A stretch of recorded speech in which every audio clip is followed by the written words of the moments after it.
Dear students, welcome to the purpose of the view layer interface part 1. So here we are going to design various guidelines of how to design a view layer interface.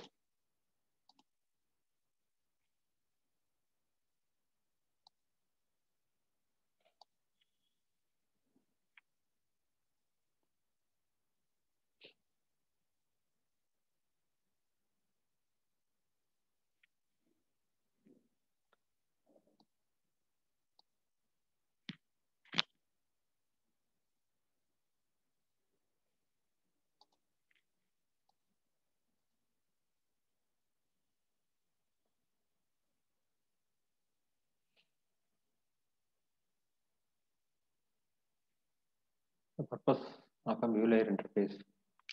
User interface can imply one or more windows. You have a one or more windows. Each window should serve as a clear specific purpose. Windows commonly used for forms and data entry windows. They provide access to the data that user can retrieve and display and change in applications. Dialog boxes display the status of information or ask the user to supply the information or make a decision before continuing a task. The status of display the status of information or ask the user to supply information or make a decision before continuing a task. Typical feature of dialog box is OK button. That user click with the mouse to process the selected word. So dialog boxes play a crucial component as well as form and data entry windows. So when you're designing a form, you can design a form which are in the real-time scenario. For example, if you want to design a bank form, it is exactly represent the physical form. So you have to bring the real world in the user interface. Then the user will become more familiar. Application windows, main windows. It is a container of application objects or icons. Application window is a container of application objects or icons. It contain an entire application with which user can interact. It contains an entire application with which the user can interact. That is known as an application window. That is known as the main window. It's the main window of any project. Okay, application object icon and contain entire application that which user can interact. Guideline for designing the forms and data entry windows. During the design, consider the following. What kind of information will user work with and why? What kind of information will the user work with and why? For example, a user might want to change inventory information, enter orders, or maintain a price for stock items. So you have to see that what kind of information will the user work and with why. The user needs to access all the information. Do the user need to access to all the information in a table or just some information? Use a query that selects the rows and columns user wants. So this is the second one. Third, in what order do the user wants row to appear? In what order user wants the row to appear? For example, user might want to change the inventory information stored alphabetically, chronically, or by the inventory number. In what order so the user wants rows to appear. For example, user might want to change the inventory information stored alphabetically, chronically, or by the inventory number. Then typically, data entry tasks include the following.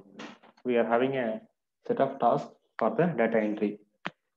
Navigating rows in a table, such as move forward and backward and moving. Navigating rows in a table, such as moving forward and backward and moving.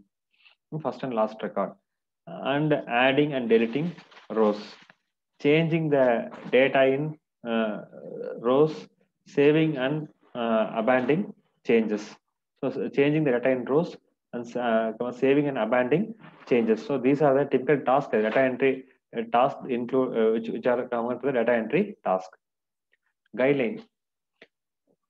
Use an existing paper form such as a printed invoice as a starting point of the design. So first you have to use the exact physical form. Use a existing paper form such as a printed invoice as a starting point of the design.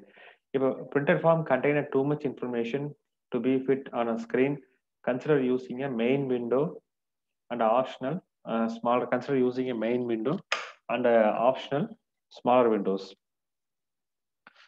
So if the screen is cluttered, you have to make a design according to that. If a printed form contains too much information to be fit on the screen, consider using a main window with optional smaller windows that user can display on demand, or using a window with multiple pages.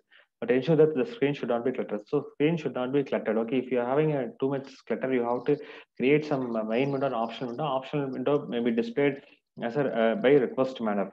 For example, see the screen here. Here we are having a various tab there. The audio is the main window. So by using a tab, we can travel to the other windows. So here advanced property. If you go for advanced property menu, if you click the advanced property menu, then it will appear. So like this, we are able to simply with the screen should not be cluttered. The user scan the screen from left to right. User scan the screen from left to right. So put required or frequently entered information towards the top and left side of the form. So frequently entered information should be in the top and left side of the form, and entering optional or seldom entered information towards the bottom right side. It should be in the bottom right side. So frequently entered information should be in the top left side. Seldom information should be come under the right side. So keep a frequent information as shown in this diagram. Frequent information should be come under the top left. Okay, from there you have to proceed. So, and very rarely used informations are come under the bottom right corner of the screen. When information is posted vertically, align the fields at their left edges. For example, if you are having various boxes information are vertically, align the fields at the left edges. This usually make it easier for user to scan the information. It is very easy for the user to scan the information. So see here, okay, we'll say, for example, form is like left to right scan of the user. So you will see here, then next information, so left to right. So first window, second window, third one, fourth one, fifth one, and sixth one. So align from left to right. So arrange the controls from left to right, and top to bottom. So you will navigate through left to right from top to bottom. This is the way user can navigate. Put the similar or related information together using visual effects to emphasize the grouping. Put the similar or related information together using visual effects to emphasize the grouping. To emphasize the group, you can enclose the control in a distinct visual area using a rectangle or linear alignment or a color. To emphasize the group, you can enclose its control in a distinct visual area using a rectangle, line alignment, or colors. For example, here informations are come under a rectangle. Here, you can group information according to that. You can use a rectangle, line alignment. So here it is a line alignment or a color. So you can use a similar color for grouping the information, which is shown in this diagram. So up to this is the part one. We discussed about the guideline of for designing the forms and data entry windows. Remaining, we are having a totally 6 guidelines. We are going to discuss one by one. So remaining guidelines in the forthcoming videos. So thanks for watching the video lecture. Thank you. So we discussed about the guideline for designing the forms and data entry windows are discussed in this video. So thanks for watching the video. So they are forms should be properly arranged. Notable point: the physical forms should be used for design. The controls are properly. Too much information, you have to group it inside the subforms main window, and as well as additional windows. You have to use the additional options. Small windows can be used and arrange from the left to right. Most frequently used information left, seldom information should be on the right. So for vertical alignment, use the left edges. Left alignment should be used. This is a navigation question. So arrange the control from left to right, from top to bottom. So left to right arrangement from top to bottom. And as well as similar informations are grouped using rectangle or line, or using similar colors.